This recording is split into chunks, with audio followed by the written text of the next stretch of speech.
If you're a controller player who wants their fights looking like this, then you've come to the right place. In today's video, we're going to be showing you how to win 90% more of your fights on controller in Chapter 4. Let's get right into it.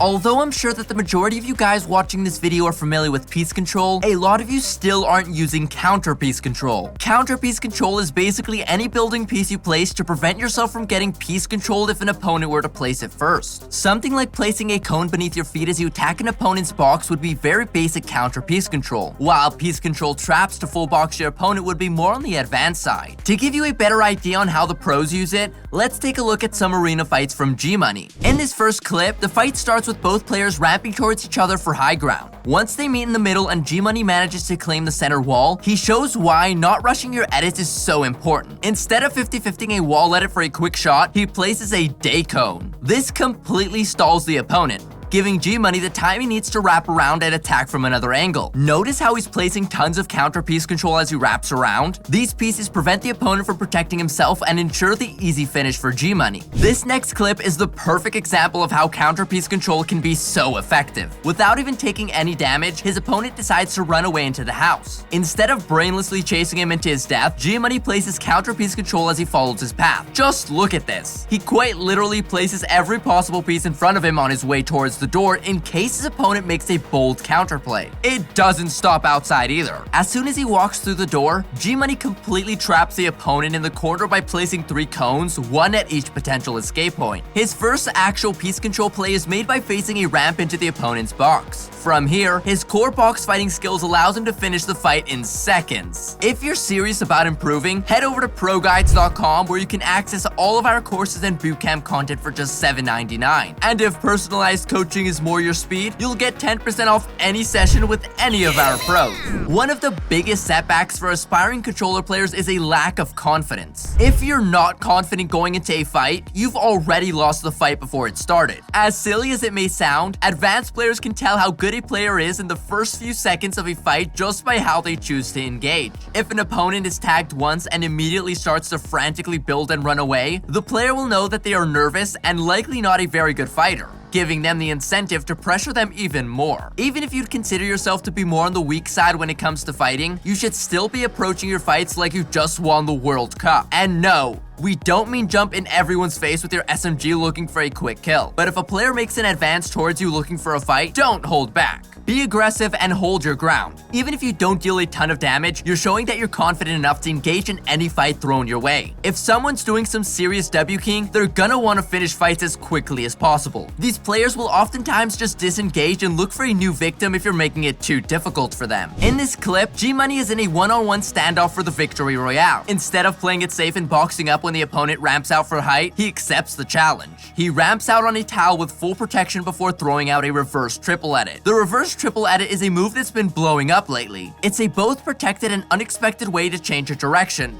And come on, it looks pretty sick. After finishing his reverse triple edit, he's almost able to fully box his opponent, but he manages to slip out. This doesn't faze G-Money though. He simply flips the ramp to his left and full boxes the opponent for good, earning him that victory crown. And if that wasn't enough for you, check out this clip from Sway. Instead of camping the low ground and waiting for the perfect opportunity, Sway takes it upon himself to crank his way towards his opponent for an extremely clean kill. Our point here is that you shouldn't be afraid to use your skills. While staying on the low ground in this situation may seem safer, you're really just avoiding the inevitable fight and giving the opposing player confidence. Of course, if this was in a tournament, it would be a different story. But for something like Arena, being scared is only going to hurt you. Alright, Fortnite fam, it's time for the question of the day. What sensitivities are you running in Chapter 4? Let us know down in the comments below.